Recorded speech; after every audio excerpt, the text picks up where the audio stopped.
Once upon a time, there was a young man sitting in his office finishing his work.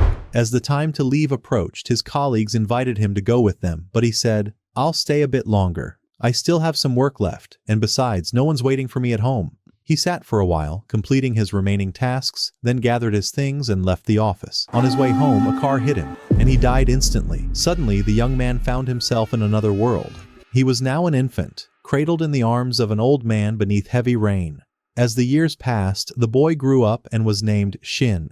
The old man who had found him adopted him as his grandson, and together, they lived in the forest. Shin used his magical abilities to interact with wild animals, something quite normal in this world, as magic was essential for hunting and survival. Yet despite growing up in this new realm, Shin still retained all the memories of his past life, except for the reason behind his death. He deeply loved his grandfather and often asked him about his hunting trips. "What did you catch on your last hunt, Grandpa?" The old man's name was Merlin. One day, Shin opened his dimensional bag and took out all the animals he had hunted. Merlin, amazed, asked, "Did you use the wind arrow spell to hunt these?" Shin smiled and replied, "Yes, it's the best method for hunting." Shin knew that his grandfather, Merlin, was a highly skilled mage with vast knowledge of magic. At the same time, Merlin was eager to see Shin's progress in fire magic. He told him to ignite a pile of wood. Shin concentrated and with enthusiasm set the logs ablaze in an instant. The old man watched with astonishment and praised Shin's incredible talent and mastery of magic. At that moment, Shin's grandmother, Lady Shum Linda, arrived with a family friend named Michelle.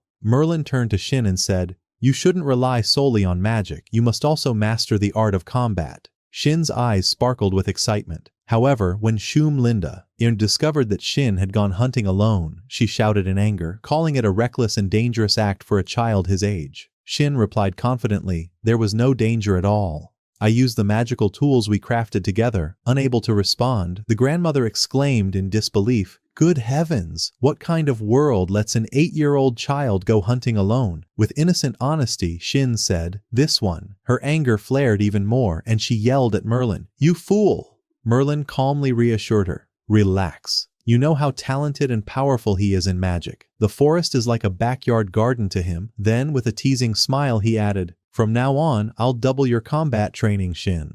But Shin protested playfully, "No, let's not do that." 2 years later, Shin and his grandfather ventured into the forest to hunt cursed beasts. Merlin told him it was finally time to embark on this adventure after 7 years of training. He explained that cursed beasts were once normal creatures corrupted by cursed energy, which could also infect humans. Shin nodded. He already knew this story. Merlin had told him before how humans were once cursed, and how he, Merlin, saved mankind by slaying the cursed monster, becoming a hero in the eyes of the people. Merlin then began Shin's first lesson, how to locate cursed beasts using magic. He explained how to gently release his magical energy around him and sense any foreign presence that disrupted its flow. When such a disturbance appeared, he would recognize it instantly as the ominous aura of a cursed creature. This technique, known as search magic, required delicate control over one's magical energy. By the end of the explanation, Shin had already begun practicing naturally, and before long he had mastered it with remarkable ease. While Shin was calling out to his grandfather as usual, he suddenly felt the presence of every living creature in the forest,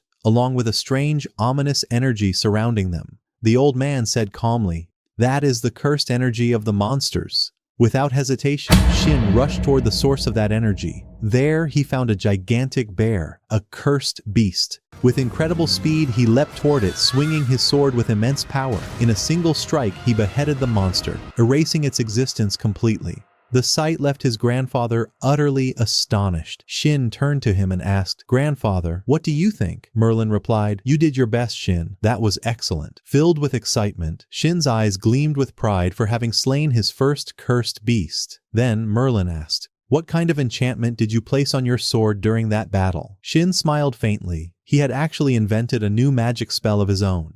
That evening, Merlin told Lady Shum Linda and their family friend Mitchell what had happened, that Shin had defeated a cursed bear in a single blow without any help, Everyone was stunned by his overwhelming strength. Linda said, "He's incredible, both in magic and martial arts. His combat skill is nearly on par with Michelle's." They continued speaking fondly of Shin, expressing how deeply they loved him. The next morning, Shin finished his training session with Michelle. When he returned, Merlin asked, "So what did you accomplish in today's training?" Shin sighed lightly and replied, "Michelle was really strict today." Merlin chuckled. "Even so, your skill is almost equal to his. But there's something I wish to tell you." He led Shin to a quiet, peaceful spot deep in the forest. There, Merlin finally revealed the truth. He was not Shin's real grandfather. He had found him as a baby abandoned in the forest years ago. Shin listened in silence, then nodded with full understanding. He wasn't angry at all. After a moment he asked, "Grandfather, that cursed bear I killed, was it the same one that destroyed my parents' village?" Merlin's eyes widened in surprise. Shin continued, "If that bear was the one who destroyed my village, then I've avenged my family." He then asked about his parents and his origins. Merlin sighed and said, "Sadly, I know nothing about them. Their village was completely annihilated, crushed beyond recognition." Merlin looked at Shin in amazement. "How can you accept all this so easily?" Shin smiled gently. "Yes, they were my parents, but I don't remember them. Besides, you're here with me." Grandpa Merlin's eyes filled with tears of joy. 5 years later, the house was full of guests celebrating Shin's 15th birthday. He had now become a young man, an adult by the standards of their world. Lady Linda couldn't hold back her tears as she looked at her once infant grandson, now a fine, mature young man. His uncle Lei, Dees, asked, "So, Shin, what do you plan to do now that you've grown up?" Shin blinked in confusion. "What should I do?" Dees laughed. "You're a full-grown man now. It's time to decide what you want to achieve in life." Shin thought for a moment and said, "The first thing I want to do is leave the forest and visit the nearby town." Siegfried and Christina exchanged smiles. He must have a plan,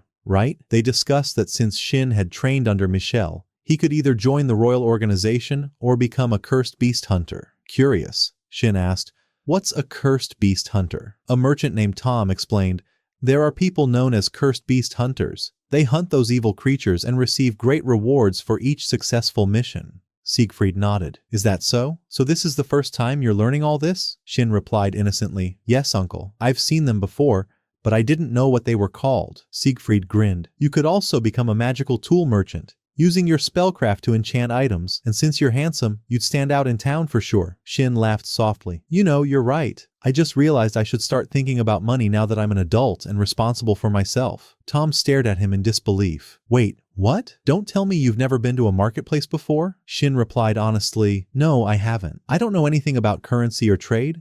Everyone was stunned. Lady Linda turned to Merlin and said sharply, "Is it true you never taught him these things?" Merlin smiled sheepishly. "I suppose I might have forgotten." The grandmother's eyes flared with anger as she shouted at him again, just like always. After that, Shin led everyone deep into the forest to a distant training ground, where he intended to demonstrate his magical abilities. He opened a magic gate and instantly transported them to the location, using the concept of instant teleportation that he had invented himself. Everyone was utterly amazed by Shin's spell, realizing that such magic could easily cause political conflict between nations. Then, Shin showcased his offensive magic, the same one he had once used before his grandfather. With a single devastating strike, he obliterated the entire area, leaving nothing but scorched earth behind. Shocked by the destruction, Lady Linda scolded both Merlin and Shin for such reckless behavior. After returning home, they all discussed Shin's overwhelming power and talent, and how his abilities could one day trigger disputes between powerful kingdoms.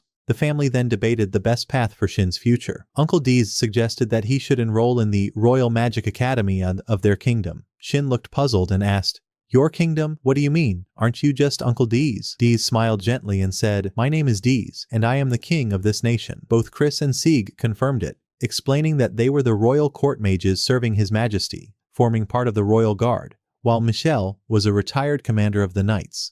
Shin was speechless, stunned to realize that all his relatives were highly influential figures within the kingdom. After some discussion, everyone agreed that Shin should join the academy. He then left the forest and traveled to the royal city. Upon arrival, the gate guard requested identification papers, and upon examining them, was stunned to see that everyone present were legendary heroes and the descendants of the king himself. Word quickly spread through the city, and soon the citizens gathered joyfully to welcome Merlin and Linda. They all returned to their grand mansion in the capital. a magnificent palace filled with servants who greeted them respectfully and introduced themselves one by one. Shin was both amazed and delighted, feeling as though he had entered a completely new world. Eager to explore, Shin wandered through the town, bought some apples and ate as he walked. Along the way, he encountered a group of cursed beast hunters harassing two girls his age. Shin immediately stepped in and defended them with ease, driving the men away. Grateful, the two girls thanked him warmly, and Shin invited them to a cafe on the main street. There, they introduced themselves. The first girl was named Maria, and the second was Cecily. Maria, still frustrated, said,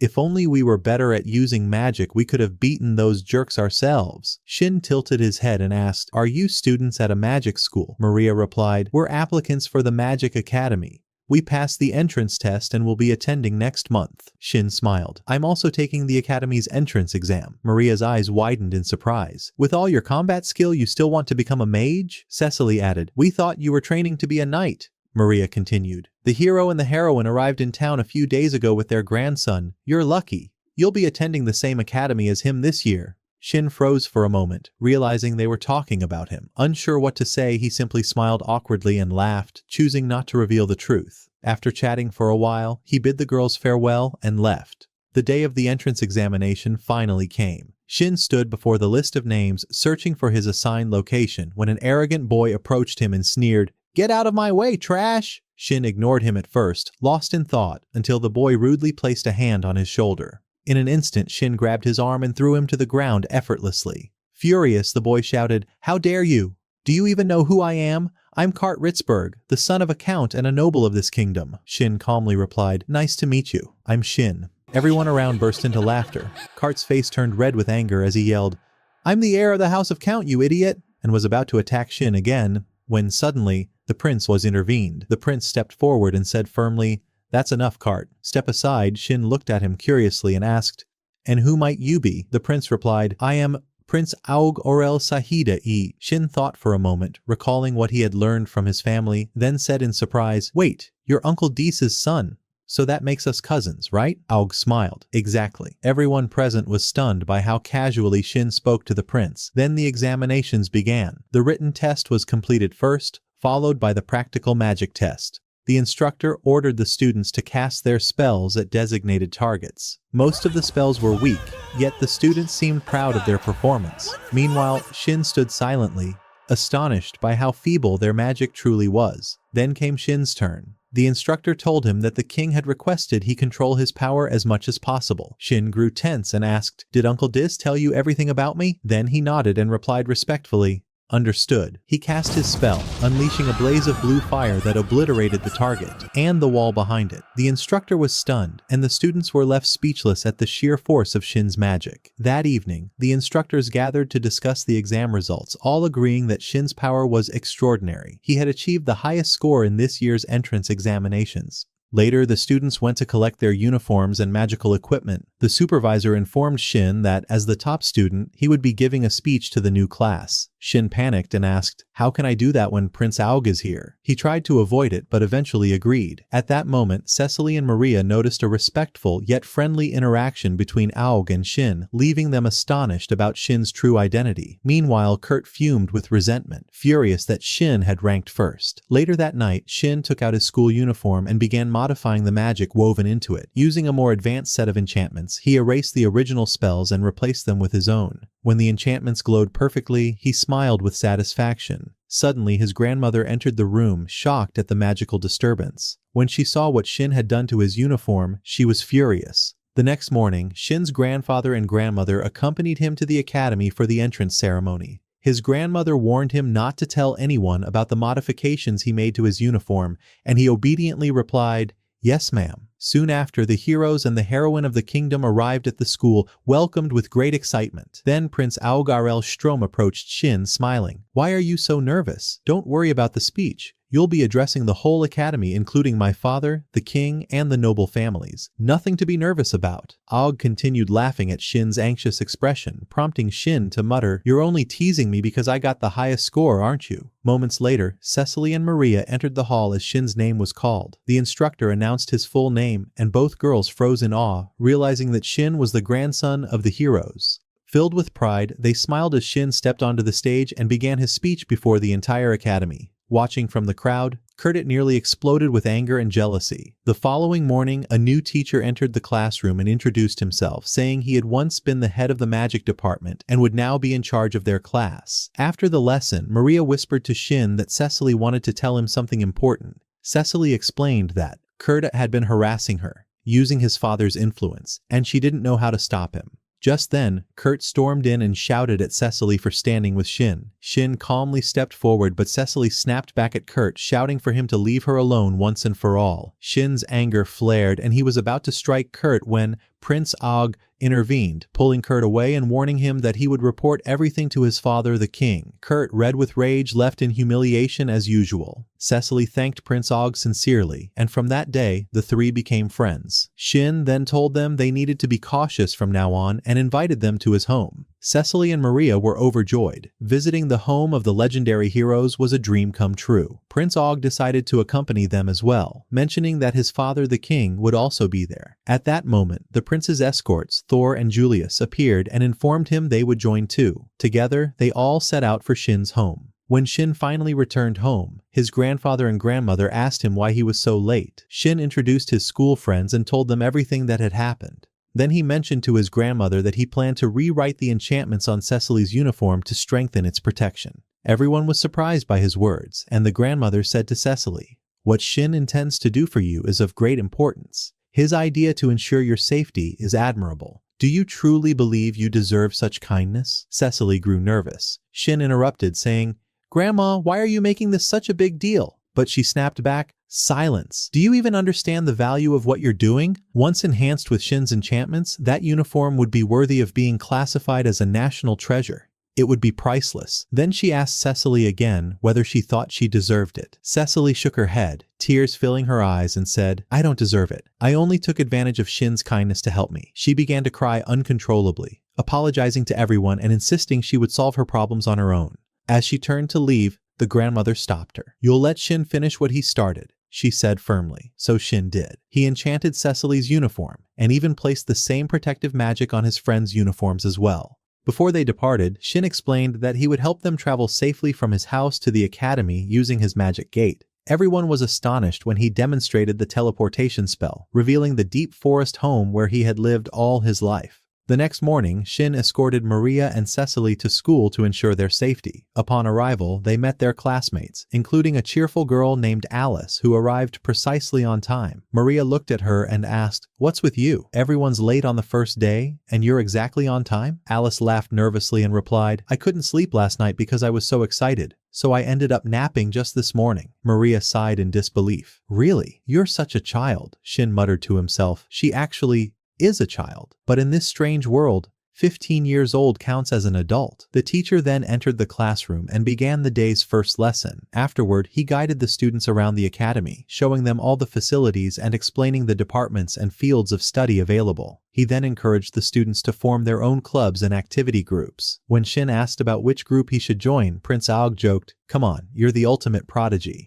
No existing group could possibly match your level. Why don't you just start your own?" Shin frowned at the teasing, but the other students loved the idea. They quickly gathered around him, proposing names for the group until they settled on the Absolute Magic Group. Meanwhile, in the royal capital, the king and his council were deeply concerned about the increasing number of cursed beasts appearing across the lands. They suspected that someone was deliberately summoning them. To uncover the truth before the situation worsened, the king formed a special team of demon hunters to investigate the phenomenon. That same night, Count Ritzberg, the father of Kart, was furious about his son's behavior at school. He summoned Kart for discipline, but Kart, arrogant as ever, defied him. Enraged, the Count ordered the royal guards to lock his son in his room as punishment. The next morning, word spread throughout the academy that Kart had been grounded by his father and would not be allowed to leave the house for a while. Later that day, Thor spoke up, mentioning that he had known Kart before they entered the academy, and that Kart used to be completely different. "He changed," Thor said, "after he started attending the lessons of a man named Storm." Shin was puzzled. "Storm?" he asked. Thor nodded. "Yes, Storm was our instructor in the 3rd year of middle school. He was exiled from the Empire and began teaching magic to weak students on his own. He often invited them to his laboratory, though there was something very strange about him. No one ever felt comfortable going there. He wore a black patch covering both eyes, yet somehow he moved like he could still see. Maybe he used a kind of magic that let him sense heat or energy instead. At the same time, Master Storm went to visit Cart at his home.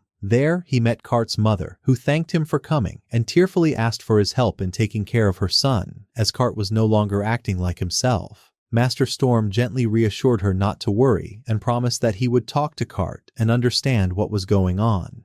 She thanked him once more, and Storm proceeded to Cart's room, only to find the boy punished and restrained. It was then revealed that Storm himself was the reason behind Cart's transformation into an evil person. He began to ignite Cart's anger, feeding his rage little by little until Cart finally lost control. In an outburst of cursed energy, Cart transformed into a cursed beast. With a cold smile, the evil teacher left the house. Meanwhile, the students were sitting in the academy cafe during their break, eating and chatting. Uji asked Shinara's about Cecily, wondering why Cart hadn't been around lately. Shin explained that Cart was being punished and that Cecily was his friend. There was no special reason for him to walk her home every day. They simply shared the same path. Cecily confirmed what Shin said, and the group continued their lively conversation about magic and magical abilities. Shin then brought up the subject of cursed beasts and their mysterious energy. He told them that he had once hunted one, a massive bear. Everyone was shocked as usual, and their surprise grew even more when they learned that Shin had been only 8 years old at the time. After the break, the friends returned to class for the next lesson. Suddenly, Shin sensed a surge of cursed energy and saw Cart approaching, filled with uncontrollable rage. Cart unleashed a furious fire spell, attacking the students violently, but Shin reacted instantly, blocking the attack with his own magic. He then shouted for his friends to use the power within the chanted uniforms to protect the others from harm. At that moment, Cart's fury reached its peak. The cursed energy around him exploded, spreading through the entire area in overwhelming waves. Realizing there was no other choice, Shin stepped forward to face him directly. He ordered his friends to run and save themselves. At first, they refused to leave, but Shin finally convinced them and charged toward Cart with his sword drawn. By then, Cart had fully transformed into a terrifying cursed beast. The battle that followed was fierce and devastating. Shin soon realized that there was no hope left to save Cart. His humanity was gone. With a heavy heart, Shin decided to end it once and for all. In a single, powerful strike of his sword, he beheaded Cart, ending the fight in one blow. Grief filled Shin's heart. After all, Cart had once been human. Killing him was painful, but there was no other way. Soon after, Shin's friends rushed back to check on him. They were stunned by what they saw. Shin had defeated a cursed human with just one attack. Nervously, Shin asked them, "Did you see the battle?" They nodded in silence, answering, "Yes." At that very moment, the evil teacher Storm was watching from the academy rooftop. A wicked grin spread across his face as he expressed satisfaction with the results, calling the Cart experiment a success. Yet deep inside, he was astonished by Shin's power. Standing in the middle of the academy grounds, Shin looked unsettled. Prince Uj approached him jokingly and said, "What's wrong? Are you upset because everyone's calling you a hero now?" Shin sighed and replied, "Yes, that's true. But there's something else bothering me. The ease with which a human can turn into a cursed being." Uj nodded thoughtfully. "You're right. Come to think of it, how did that even happen in the first place?" Thor explained, "A person can turn into a cursed human when struck by powerful cursed magic. Cart's natural magic was weak, so it's nearly impossible that he transformed on his own." Shin's eyes narrowed. "Then someone must have caused it." His friends looked at him in shock. "You mean someone turned him into a cursed being?" Shin replied firmly, "My grandfather once told me that cursed beasts lose all sense of awareness. They can't speak or think. They only scream. But when Cart transformed, he could still talk, even though he was weak. That means Cart wasn't a natural case. He was part of a human experiment." After the school day ended, Shin and his friends returned to his home,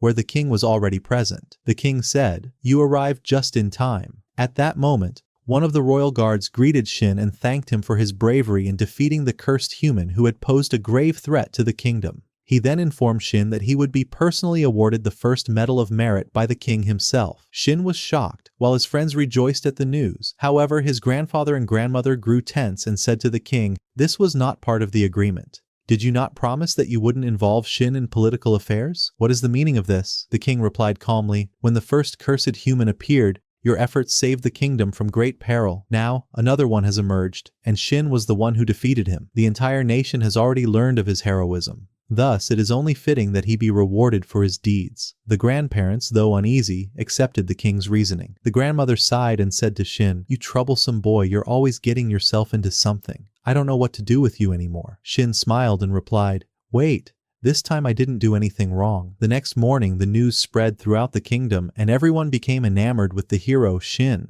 Even in the academy, all the students wanted to join Shin's group. The teacher was overwhelmed. If he accepted them all, no other groups would remain. Then an idea struck him. He said to the class, "Only those capable of using dimensional storage space may join Shin's group."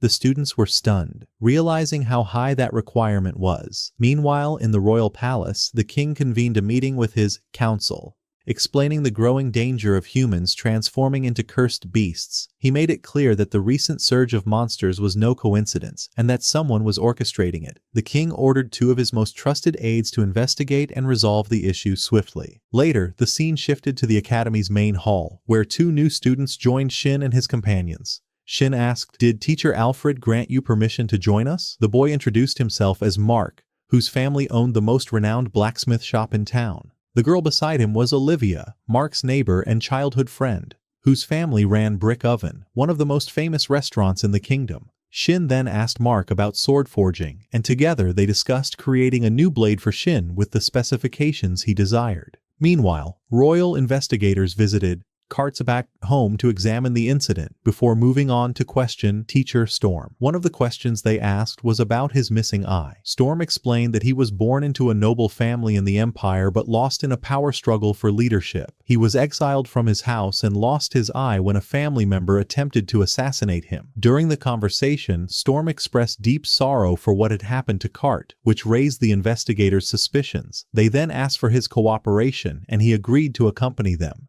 At the same time, Shin seemed distracted while talking with his friends. Cecily noticed and asked, "Shin, why do you look so lost in thought?" He replied, "I'm thinking about improving my sword." Mark then asked, "What kind of sword are you aiming for?" Shin said, "I want its blade to be sharp, durable, and resistant to breaking, but that's a problem I still need to solve." At that moment, Tony had a sudden idea. "What if you make the sword's blades replaceable?" Shin and Mark were both surprised by the suggestion. Mark exclaimed, "That's brilliant! Shin, come with me to my workshop. I want to test it right away." The group decided to finish their school day, then head to Mark's workshop and afterward to Olivia's family restaurant. Meanwhile, the investigators arrived at the royal security headquarters with Teacher Storm. Storm felt an unsettling sensation and asked, "Why are the bodies of the cursed creatures being examined here, of all places?" The investigator replied, "Because of special circumstances." However, when they reached the courtyard, Storm suddenly realized he had been trapped. The entire visit had been a setup to arrest him. The investigator explained, "The king deliberately concealed Kart's name, so no one would connect the incident. But since you, the teacher, knew the truth, you are the cause of all this. You are under arrest." When the teacher realized he had been exposed, he burst into hysterical laughter and said, "I never imagined things would turn out this way. It was all just an experiment I conducted myself." The investigator's face turned red with anger. "You experimented on a human being?" he shouted. At that moment, the investigator ordered the knights to arrest the teacher, but the man was far too powerful. A fierce battle broke out between them, and suddenly, a massive explosion shook the headquarters of the security forces. Shin and his companions turned their gaze toward the blast, only to see the teacher annihilating the knights one after another. Rage consumed Shin when the teacher coldly confessed that he had turned Kart into a cursed beast. Unable to control his fury, Shin charged forward to confront him, and an intense battle ensued. The teacher's power was overwhelming. Shin was on the verge of giving up, until, in a desperate moment, he managed to shatter the glasses covering the teacher's eyes. To everyone's shock, the man wasn't blind at all. He had been hiding his eye to keep others from discovering his true nature. Suspicion arose that the teacher himself might be cursed. Without anyone noticing, Shin began to gather thermal energy within his body, then unleashed it in a devastating strike. The force of the blast completely erased the teacher's presence. No one could tell whether he had escaped, vanished, or been obliterated entirely. Moments later, the royal advisors responsible for the investigation arrived and thanked Shin for saving everyone. The next day, Shin went out with his friends. Oog approached him playfully and asked, "What's troubling you?" Shin replied, "I have a feeling Storm is still alive." Oog looked startled. "How could that be?" Shin explained. "Did you see how the ground changed because of the thermal radiation I released? When I tried the same technique in the forest, it only left ordinary craters. But this explosion, it was different. It might have been Storm's doing, a trick to make his escape.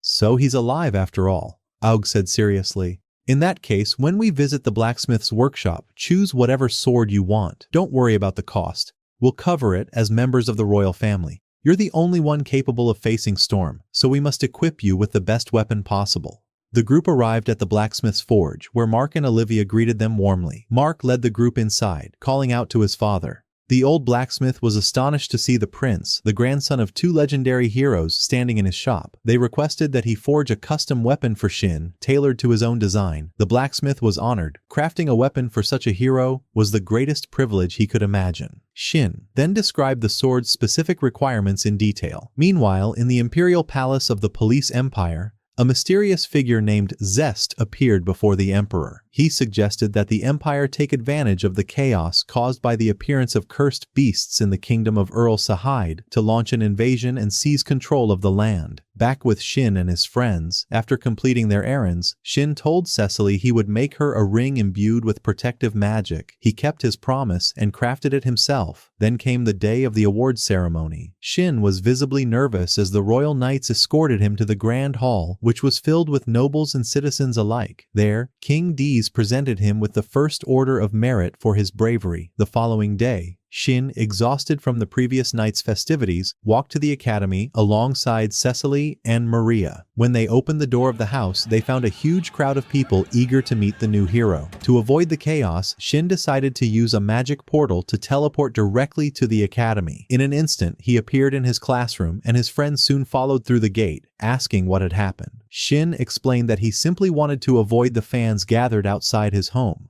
Then class began. Shin taught his group their first lesson, how to use the magic shield. He instructed Maria to activate hers, but it turned out to be very weak. To demonstrate the difference, he asked Cecily to use her own shield through the magic-imbued ring he had crafted. Instantly, a powerful two-layered barrier appeared.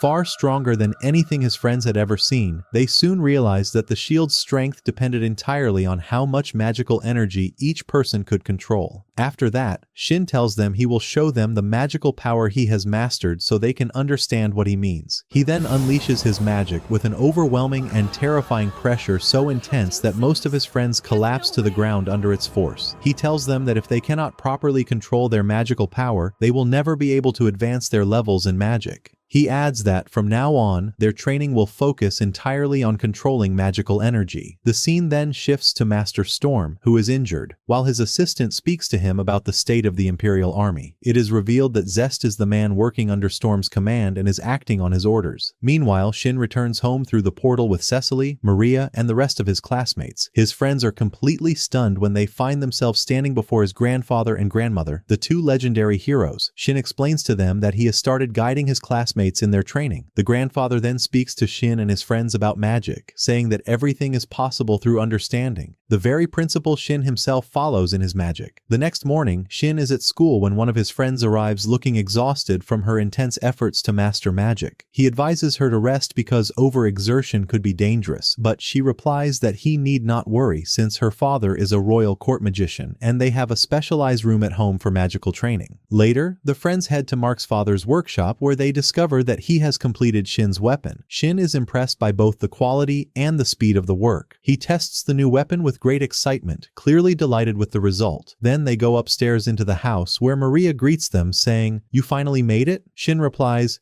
"Yes, and I brought you some gifts." They cheer happily as he tells them he brought each of them an amulet on which he will place protective and enhancement magic. After that, Org asks Shin to forge a sword like his own for the royal army. Shin answers that he has no objection as long as his grandparents approve, explaining that the idea itself is not entirely new. Org says it would be very useful since the war is drawing near. Shin is surprised by this, and Olivia adds that she too had suspected as much from the way the customers had been talking lately. The scene then shifts to the Imperial Army camp, where the Emperor is furious. He says that the information brought by Zest stated that the kingdom was preoccupied with fending off the cursed beasts and thus unable to dispatch troops against them. So why then are so many enemy forces awaiting them? The soldiers reply that their army has suffered heavy losses due to the ambushes set by the kingdom's troops along the way, and therefore they must retreat immediately to regroup their forces. The emperor, clearly enraged, says, "Enough! Tell me, what happened to Zest? Where is he now?" A soldier steps forward and reports that they have found no trace of him since yesterday, and the unit that accompanied him on reconnaissance has not returned either. At that moment, the emperor explodes with anger, shouting, "That wretch Zest has deceived me. When I see him, I will cut off his head myself." Just then, another report arrives informing the emperor that cursed beasts have appeared in enormous numbers in the imperial capital. The emperor, shocked, exclaims, "What are you saying? Weren't their numbers supposed to be extremely few within the empire?" The soldiers insist that they must return to the capital immediately to confront and drive out the monsters. The emperor then orders all troops to march back at once to face this new threat. The scene shifts again, this time to the Arshide Kingdom's military camp, where the commander and his advisor discuss the imperial army's retreat after suffering massive losses. They agree that they must pursue and deliver a decisive blow. However, a sudden urgent report arrives, stating that the kingdom's vanguard forces have come under a fierce attack by cursed beasts, leaving both commanders utterly stunned. The events then shift to the Empire, where chaos and destruction reign everywhere. Monsters lurk in every corner, slaughtering innocents and leaving devastation throughout the capital. All of it orchestrated by Storm and his assistant, Miria. Storm turns to Miria and asks what she thinks of all this. She answers that, for the first time, she feels an overwhelming surge of power, an exhilarating sensation born from her immense strength. Meanwhile, Storm awaits the return of Zest and the arrival of the Imperial forces to confront the monsters, saying, "We must welcome them, most splendidly." At that very moment, the Emperor and his army reach the royal palace, only to find ruin and turmoil consuming the place. Furious, the Emperor orders everyone to eliminate the monsters in the capital before sunset. Suddenly, Stormall appears before him and says, "You finally arrived. I've been waiting for you for quite some time, Your Majesty." The Emperor, shocked, demands, "What are you doing here?" Storm smirks and replies, "I made sure that I would be the one to end you myself." He then unleashes a devastating fire spell upon the Emperor, annihilating him completely. 3 days later, the forces of the Arshide Kingdom arrive at the Empire. The commanders are stunned by the scale of destruction that has befallen the land. At that moment, Stormyar appears and greets them, though his exact location remains unknown. And suddenly, countless, cursed humans emerge, twisted into monstrous forms. Days later, the scene moves to the royal palace of Arshide, where the king sits with his council and says, "It's impossible. Storm can't still be alive." The commander who led the battle responds that they had no choice but to retreat. They barely escaped with their lives. The king nods and says, "Indeed, it was a wise decision. You are not to blame." He then consults his advisors on what steps should be taken next. Meanwhile, Professor Alfred informs the Academy students that Storm is still alive and remains within the Empire. Therefore, all forces, both soldiers and Academy students, will undergo advancement in rank, and joint training between mages and knights will begin immediately. Soon after, the group of friends begins to show signs of frustration. Shin notices this and asks what's wrong. They tell him that the night school students always act superior, calling them sprouts, while the magic school students mock the knights as nothing but muscleheads. The tension between the two groups has left everyone irritated, feeling the divide between strength and weakness. Maria then says, "But you're strong, Shin. You can use both magic and martial arts." Shin hesitates, unsure how to respond. After a moment, Cecily asks, "By the way, who taught you martial arts, Shin?" He replies that Michelle was the one who trained him, and that the training was extremely harsh. The entire class is stunned. Shin looks around in confusion and says, "Did I say something strange?" Tony exclaims, "Wait, did you say Michelle? You mean Michelle Calling, right?" Shin nods. "Yes, what about him? Explain." Julius responds, "So you mean the former commander of the Knights, Sir Michelle?" Shin answers that he remembers saying something like that before, leaving everyone even more shocked. They all exclaim, "So you learned magic from the great Merlin, enchantment from the great hero, and swordsmanship from the great swordsman Michelle?" Shin looks puzzled and asks, "Great swordsman? What do you mean?" Thor explains, "Didn't you know? No one in the kingdom surpasses Michelle Calling in swordsmanship. He was known as the Great Swordsman." Shin replies calmly, "To me he was just a strict instructor, nothing more." His friends then comment, "Since the great Michelle himself trained you, that means you're better than the night school students in swordsmanship too, Shin." Shin shakes his head and says, "That's not what matters. What's important now is that we focus on our mission and work together in training." After that, in front of the capital's gate, The instructors divide the students, both mages and knights, into groups, each consisting of 4 knights and 4 mages, to begin entering the forest and exterminate the cursed beasts. As usual, the knight students look down on the mages, especially on Shin, prompting Maria to say, "Didn't I tell you? They're nothing but fools." The team then enters the forest. Shin's group is composed of 8 members: Shin, Org, Maria, Cecily, and 4 knights. The knights introduce themselves to the mages: Chris, the leader and top-ranked knight, Miranda, who holds second place, and Nobin, and Kent. Before the training begins, Shin asks, "Have any of you ever killed a cursed beast before?" Miranda, irritated, snaps, "Are you bragging because you've killed one before?" Shin calmly replies, "Not at all, but since we'll be facing cursed beasts later, we must learn to work as one." Miranda challenges him, "And if we don't?" Shin answers coldly, "You'll die." Everyone is stunned and terrified by his tone. Miranda boldly responds, "The night school alone is capable of handling monsters. You're useless, just a hindrance." The knights continue boasting arrogantly as usual, too foolish to understand. Then, Organ steps in, telling Shin not to kill any monsters during the training. The knights will be the ones to display their skills. The knights stiffen nervously and respond, "Understood, Your Highness." The group then reaches the depths of the forest, eager to face the monsters. Cecilion comments, "Each group should have 2 supervisors, 1 mage and 1 knight." At that moment, Sage and Chris, Shin's friends from his family circle, appear. Shin is surprised to see them and asks, "What are you doing here?" They reply that they've been assigned as the supervisors in charge of monitoring the group, adding, "Please don't start any fights with each other today." Each one turns to Shin saying, "As long as you don't start it, I won't." Their usual bickering begins immediately. The students introduce themselves to Sage and Chris, while the knights grow increasingly excited, and the team begins its journey deeper into the forest. Suddenly, Shin senses a dark, malevolent presence, the aura of a cursed beast, lurking nearby. Sage notices it as well and alerts everyone. He orders them to prepare for battle. Moments later, a cursed boar emerges from the trees. The knights tense up and attempt to surround it, but as they attack, the monster easily dodges their strikes and knocks them all back with a single blow.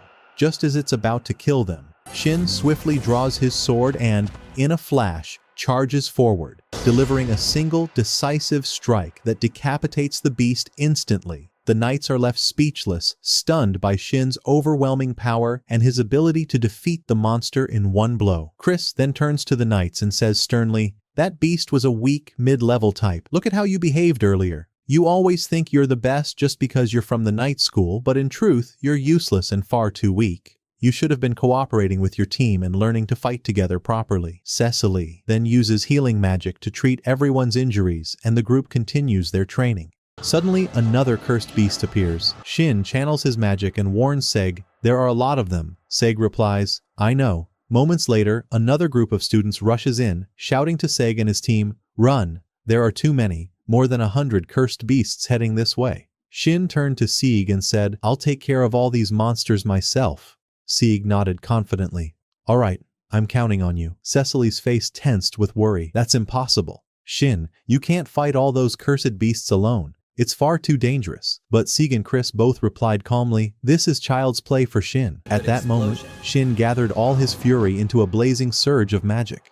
In one devastating strike, he unleashed a fiery explosion upon the horde charging toward them, annihilating every monster in sight. The blast was so powerful that it wiped out a large portion of the forest. The knight stood frozen, speechless at his overwhelming might. Moments later, the knights rashly attacked Shin out of pride, but he swiftly conjured his magical barrier, blocking every strike and overpowering them in an instant. Cecily healed them afterward, and the group resumed their training, continuing to hunt the remaining cursed beasts. Suddenly, a massive bear-like monster emerged from the shadows. Maria and Cecily launched simultaneous fire spells, followed by an assault from the knights. Shin shielded everyone using his barrier magic, allowing the group to defeat the creature. When the battle was over, Cecily healed the knights and the rest of the team, marking the end of their training. As time passed, Sieg and Chris felt genuinely proud. The knights and mages had finally learned to work together and fight as one. Sieg asked Shin, "Why are they so skilled? These mages, they're on par with the royal court magicians." Shin replied, "We formed a new study group at the academy, and those 3 are members of my class." Sieg raised an eyebrow. "So, you've been training them specially?" Shin smiled faintly, "Not exactly. I just taught them the way my grandfather trained me. Sieg looked surprised. Really? Shin nodded. Maybe, but what truly matters is that I taught them how to visualize their magic as they cast it. Sieg chuckled. I see. That's the real secret. In short, they're learning magic the same way you do. He then asked, can I see how your group practices? Shin nodded. Of course, I don't mind at all. As usual, Oog appeared, interrupting with his typical curiosity. Hold on, Shin.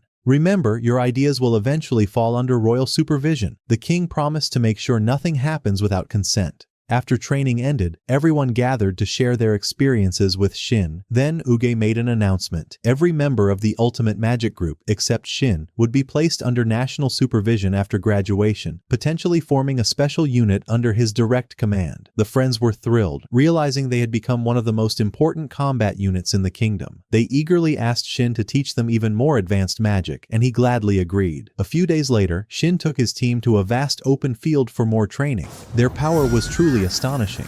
Not long after, Uge summoned them again for another one of his endless speeches. This time, however, his tone was serious. I'm going to reveal classified information, he said. Shin looked at him, surprised. Does that mean you're about to tell us state secrets? Uge nodded solemnly. From this day onward, you are no longer ordinary citizens. You are now a vital part of the army for the coming war. He explained the gravity of the situation, declaring that they were officially recognized as a special unit. Shin asked, what new information are you going to reveal to us? Uge replied grimly. Reports indicate that demonic beasts have been wreaking havoc throughout the entire empire. The damage is catastrophic. What's worse, the number of monsters grows daily due to a mysterious phenomenon that turns humans into cursed beasts. Shin's eyes widened. Just like what happened to Kurt, right? Uge nodded. Yes, you could say that. Shin clenched his fists, anger burning in his eyes. Stormy, you bastard, what are you planning this time? Shin decided to organize a Karstuai training camp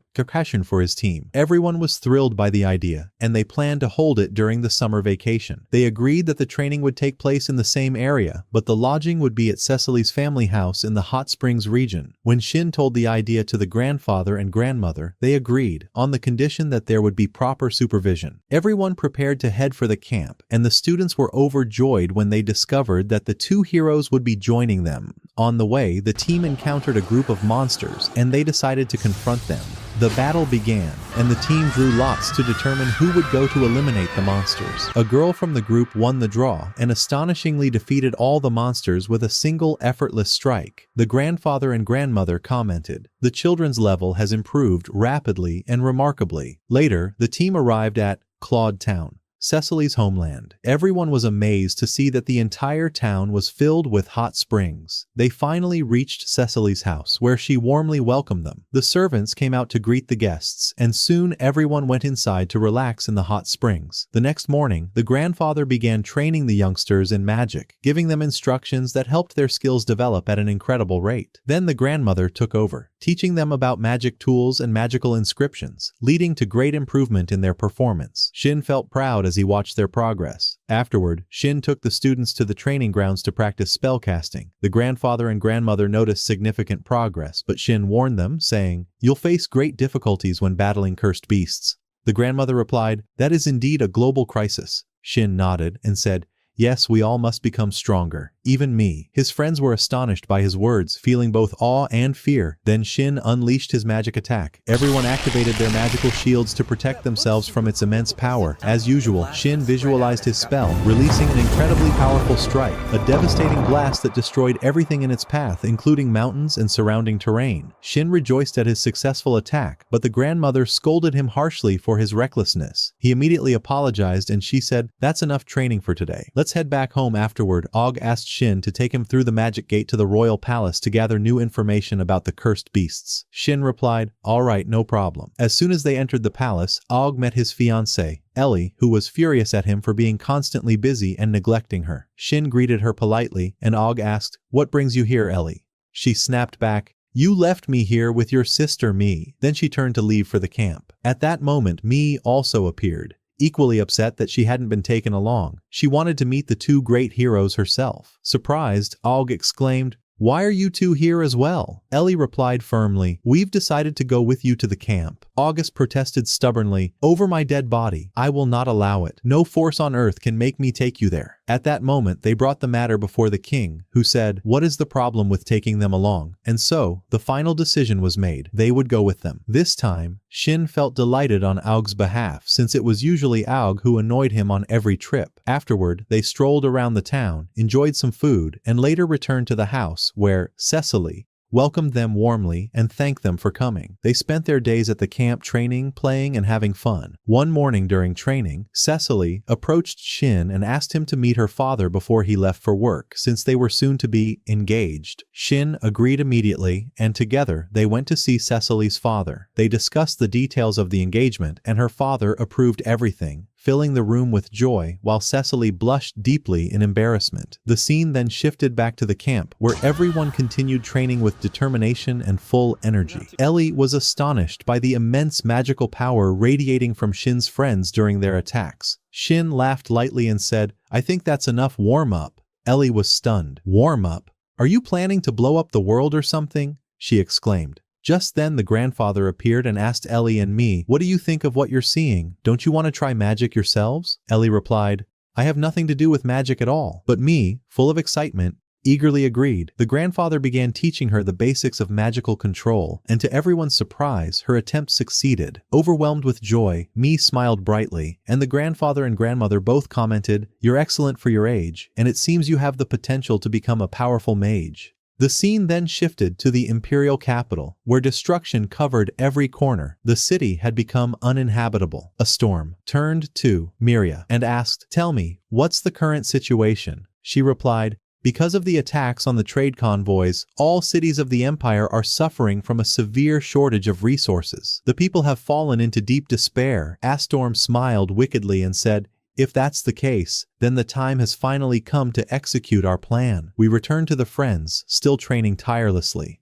This time, Shin led the assault. As usual, everyone hid nervously behind their magical shields. Shin asked, "Why are you all being so cautious?" They replied, "Because you're about to use a new spell, and we need to be prepared." Shin then began. He removed all barriers and focused his magic on a single stone, causing it to rise into the air. Everyone was astonished. "What is this spell called?" they asked. Shin smiled and answered, "This is levitation magic." He explained the process, but, as always, no one really understood. They simply said, "That's incredible." Shin chuckled. "Incredible? You're about to see amazing." He then cast the spell on himself. And suddenly, Shin began to fly into the sky. A wave of awe swept over the children as they watched him soar freely above them. On called out, "You've done something outrageous again, haven't you?" Shin replied, "This is the magic used by Astorm. I learned it so that I could stand a chance against him." Cecily's eyes sparkled with admiration as she said, "You truly are amazing, Shin." That evening, Shin sat with Cecily, the grandfather, and the grandmother, discussing the details of their engagement, just as they had done earlier with Cecily's parents. It was then decided that the grandparents would visit Cecily's family home, along with Shin and Cecily. Her parents were overjoyed to have the two great heroes in their house. While talking, the grandmother gently explained to Cecily's parents that Shin was not their biological grandson. He had been adopted.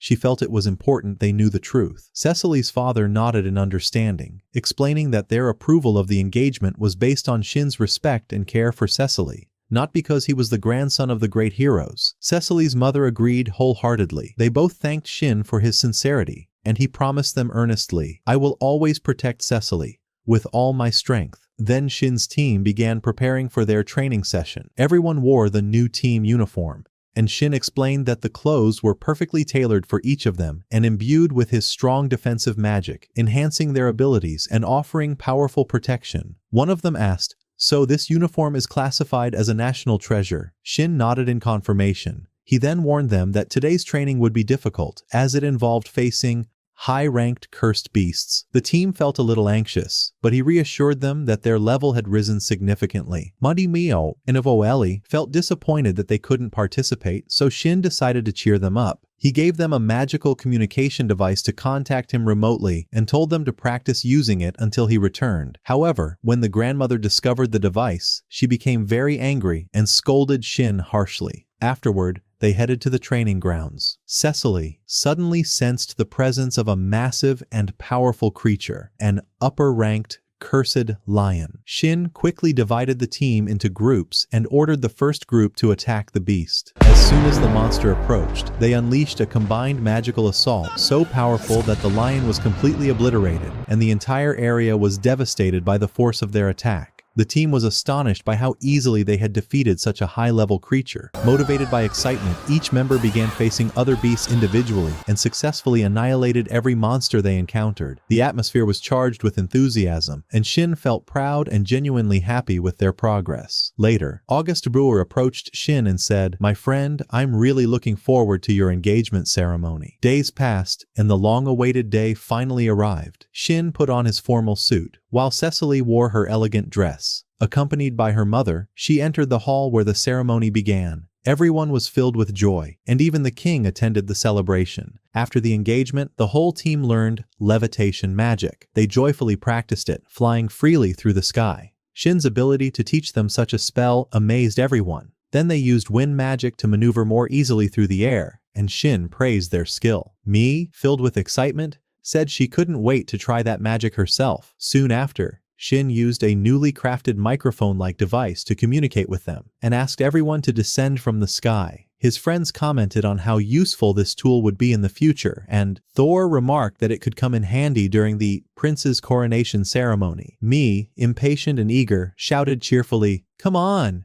Hurry up and land so we can try flying too." Meanwhile, on the other side, the scene shifted to the fortress of the cursed beasts, where we learned through one Storm that the last city had already fallen, and every town and village within the imperial territory had been completely destroyed. Storm's assistant reported that the demon squad led by Zest had been attacking trade convoys and cutting off all food supplies. She quietly reflected to herself that although Storm's hatred toward the imperial nobles ran deep, his violent methods had caused countless casualties, and she wondered silently what drove him to go so far. Later, they entered the Shu throne room, where Storms addressed his followers saying, "Thanks to your efforts, I have brought the empire to the brink of ruin. This is a great opportunity for us." His subordinates cheered loudly, expressing their loyalty and admiration. Storm then asked, "And what comes next?" He answered himself with a cold smile, "My first goal was to destroy the empire, but now there is nothing more I can do."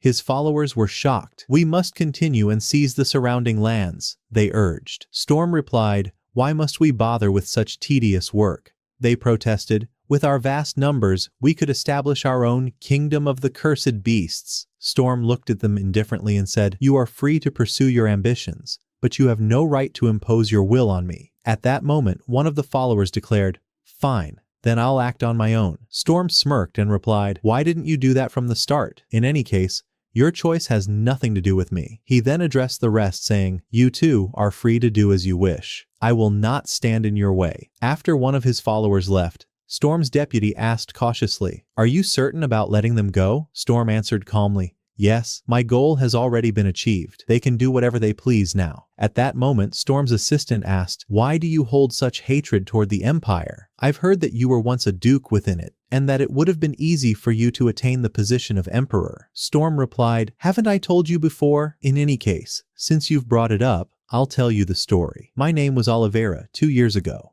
I was standing in a vast field of crops, deeply devoted to the smallest agricultural details, and I had played a great role in developing the Empire's farming systems." He continued, "One day, a colleague asked me, 'Why do you treat the common people so kindly?' I told him that my principle since childhood had been that nobles should hold the greater share of power within the empire. But when I traveled in my youth to a foreign land far different from our empire, I was shocked. That country had no system of slavery. The commoners there lived stable, dignified lives, unlike those in our empire. It was then that I realized this was the right path for the empire's future." Elsewhere, we see him in his mansion's library, reading some books. His pregnant wife, Arya, entered and asked him to take a break. She added, "It's wonderful that you care so much about the people, but you should also focus on your own health." Storm smiled and said, No, Arya, you should be the one taking care of your health because what's inside your belly is our greatest treasure. Then, in another location, we see a man named Vaughn addressing a group of people gathered around him. One of them demanded that Oliveira be summoned to the imperial capital, claiming that he had become a nuisance. The others agreed, asserting that he truly was troublesome, as many commoners were leaving their regions because of him. Their tone revealed deep resentment. Vaughn went on, saying that if Oliveira continued interfering with the Empire's financial contributions, he would soon become one of its largest benefactors, and eventually, the Emperor himself. The nobles around him were visibly displeased, for laws favoring the common folk were something they despised. Vaughn then ordered that Oliveira be left in the capital for as long as possible, and that all his arguments should simply be ignored. Meanwhile, back at Storm's residence, he was overjoyed after receiving letters from other nobles requesting to hear his thoughts. His wife Arya was surprised and asked why they would suddenly take interest in his opinions. Storm explained that tax revenues in their regions had recently declined, and that contributing more to the Empire would increase their political influence. The letters, he said, mentioned a conference to be held soon in the capital, and they wanted his guidance in managing their provinces.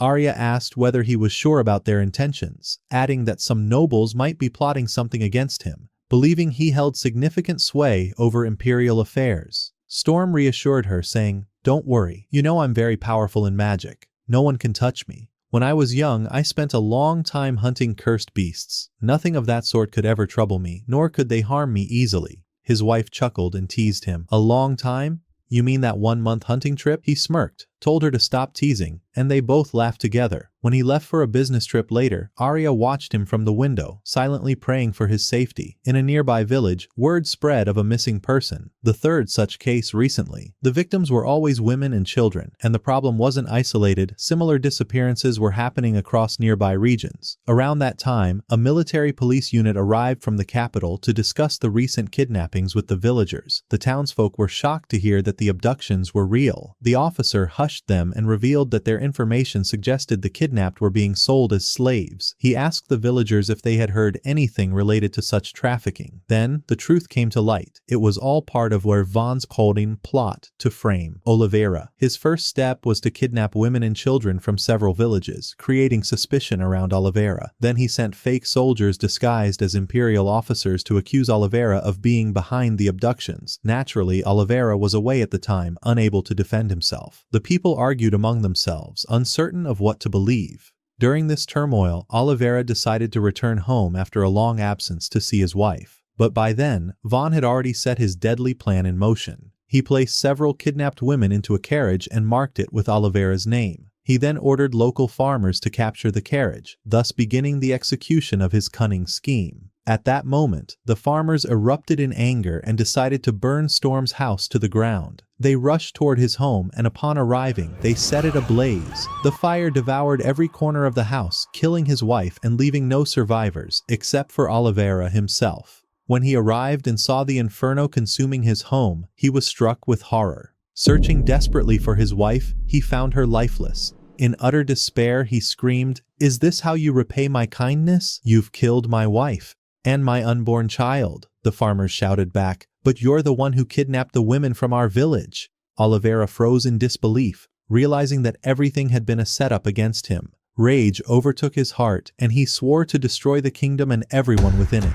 He then unleashed a powerful spell that annihilated every soul in the village within seconds, and thus the tale of Storm came to its tragic end. Meanwhile, Zeist was consumed by sorrow, having lost his purpose in life and no longer knowing what to strive for. He ordered the man beside him to go after the cursed beasts that had fled to preserve their strength and protect them. At the same time, within the kingdom, the king appointed Og as the crown prince, but suddenly, a knight burst into the hall, announcing the approach of the army of the cursed beasts. Panic spread among everyone present.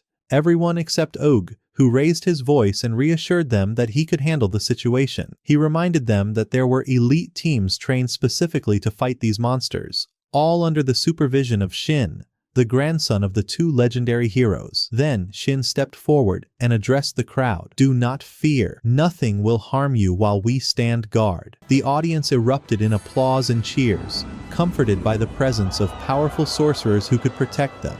Shin then decided to name his team the Ultimate Mage Squad, and with a spirited gesture, he cast his levitation magic, lifting everyone into the air. The sight astonished the people and strengthened their belief that they were safe under the protection of these skilled mages. At that same time, the army of the cursed beasts was drawing near the castle. The townsfolk and guards could already sense the overwhelming danger. The commander ordered his troops to take positions and prepare for defense. He instructed one soldier to send an urgent distress message to the kingdom of Arl's Hide, knowing that reinforcements would take time to arrive. He urged everyone to defend the walls with all their might and not to allow a single creature to breach the city or harm the civilians, using every magical tool available to fortify the barriers. While Shin was soaring through the skies with his comrades, he spoke to Oog, who seemed a bit irritated for not having prepared a name for the squad himself. Nevertheless, Shin's unique name quickly spread throughout the kingdom. As they approached the border, they realized that the distance they covered in mere hours would have taken 3 full days by carriage. Everyone was amazed by their speed. At that moment, Marie felt nervous about facing the cursed beasts, but Shin comforted her, saying, "Do not worry. You are now far stronger than any of those monsters." Shin then turned to Cecily and said, "I want you to heal the wounded,"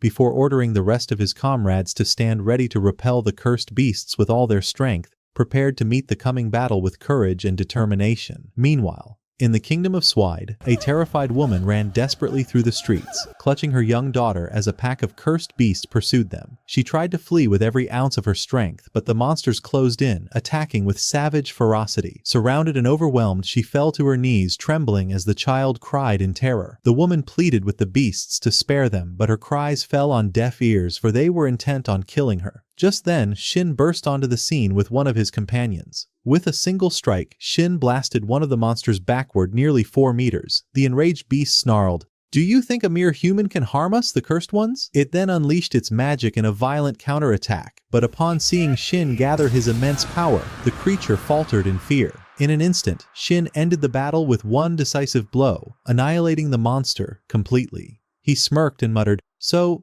tell me, how does defeat taste at the hands of a mere human like me?" Shin then turned to the woman and her daughter, asking if they were hurt or in need of help. Once they confirmed they were safe, he told them that they could leave now without fear, explaining that they were a support unit sent from the kingdom of Arl's Hide, and that no one would stop them. After they departed, Shin looked around at the devastation that had befallen the city, his heart tightening in anger at the destruction before his eyes. At that moment, Prince Oog ascended to a high vantage point and addressed the citizens of the kingdom of Suede in a voice overflowing with reassurance. "Greater than I am, Prince Oog, Crown Prince of the Hue Kingdom of Arl's Hide. We have gained enough strength to protect you until reinforcements arrive, so do not fear, be at ease. We shall repel the accursed ones and liberate your city from these monsters." He then turned toward the cursed beasts and threatened them, saying that they had made a grave mistake for facing them, because among their ranks stood a heroic mage named Shin. The crowd's hope was rekindled as they listened to the prince's speech with renewed joy and confidence. Meanwhile, King Suid watched from afar as Aug delivered his address. After that, Shin began assigning tasks to his companions. He entrusted Cecily with tending to the wounded citizens, and she vowed, "Do not worry, I'll save as many lives as I possibly can," urging him in turn to take care of himself as well. At that moment, a cursed monster was observing Shin closely, wondering about the true extent of his power. 2 of Shin's comrades then stepped forward to face another monster, which sneered arrogantly, "I never thought I'd have to fight mere children." Enraged, one of the young girls almost charged at him, ready to slap the creature across the face, but her friend, Lin, stopped her just in time. The girl steadied herself, deciding to fight carefully instead. Moments later, she was shocked when Lin told her she had already combined sand and water magic to annihilate the monster in mere seconds. Just then, they heard the screams of a knight under attack. The 2 girls rushed toward the scene and managed to save the knight, slaying the monster that had been torturing him. At that same time, a group of demons was advancing toward the hospital where Cecily was treating the injured, intending to massacre everyone inside. But Shin had anticipated this and had already instructed 2 of his comrades to guard the hospital with all their might. They succeeded in eliminating the demons effortlessly. Meanwhile, Shin himself was dominating the battlefield. None of the cursed beasts could withstand his overwhelming power. The monster who had been watching him was left in utter shock, unable to comprehend how any human could wield such immense magical energy. Meanwhile, Oog and Maria confronted another cursed monster attempting to extract information from it, but their efforts failed. Maria launched a swift attack, but it was ineffective. When the monster countered, her enchanted armor shielded her, allowing her to strike again, yet the monster managed to evade.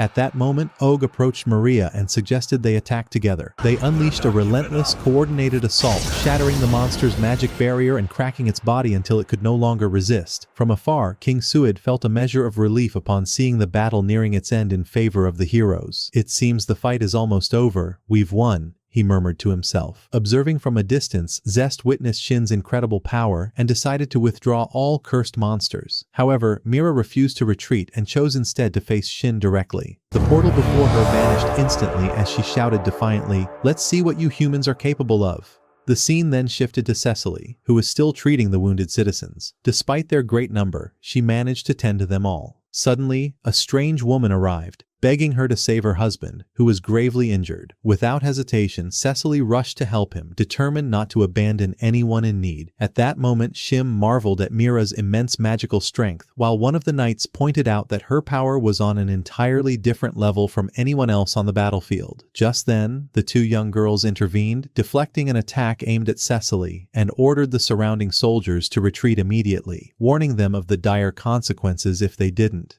A fierce battle then broke out, with waves of powerful magic launched on both sides. Alice nearly demolished an entire building with her spell, but before she could finish her attack, Mira struck her from behind. Alice managed to heal herself quickly, but Mira seized control of her and used her as a shield to block Lin's assault, before sneering and saying, "Greater than your fighting style is utterly pathetic." At that moment, the cursed monster who had been observing Shin noticed the arrival of reinforcements. He wondered if Zest was leading these troops and realized that the balance of the battle had shifted in favor of the heroes. He immediately ordered all the cursed creatures to retreat, which angered some of them. One of the beasts demanded to know the reason for the withdrawal, but before he could finish speaking, Shin struck him down with a deadly blow. The remaining monsters attempted to flee, yet Shin gave them no chance to escape, annihilating a large number of them. Only a few managed to get away, but even they knew Shin would pursue them deep into the city. Determined, Shin turned his focus toward the source of the new assault. At that same time, Mira was still restrained by force, while two of her comrades who had been watching from afar tried to intervene and assist her, but before they could act, Mira overpowered them with ease and was moments away from finishing them off, until Shin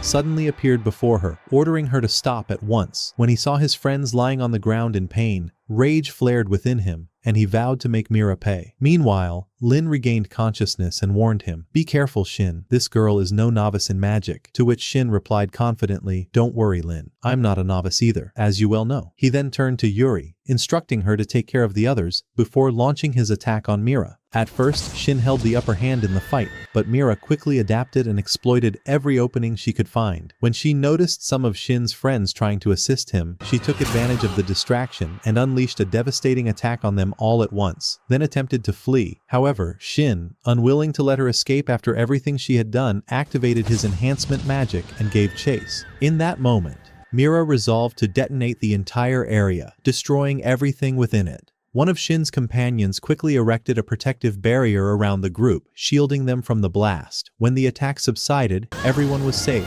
while Mira, battered but alive, managed to escape. After the battle ended, the group gathered to discuss Mira's power. They speculated that she might once have been a hunter or a former soldier, and questioned her true purpose for launching such an attack. Prince Oog then cautioned everyone not to put themselves at unnecessary risk. The scene then shifted to the cursed beasts. Among them was the young creature who had been observing Shin earlier, seething with anger over the immense strength displayed by Shin and his allies, and stunned by the enormous losses they had suffered in the battle. At the same time, Storm was watching everything from above, having witnessed the entire series of events unfold from the beginning. Meanwhile, Shin and Aug made their way to the site of the wounded, where they found Cecily desperately trying to heal the husband of the woman from earlier. The man was on the brink of death, and despite all her efforts, she couldn't save him. Tears streamed down her face as she said sorrowfully, "I'm sorry, there's nothing more I can do." At that moment, Shin stepped forward and said gently, "Let me handle this, Cecily. Perhaps I can help." He began treating the man and was surprised to find that he was still alive, thanks to the healing magic.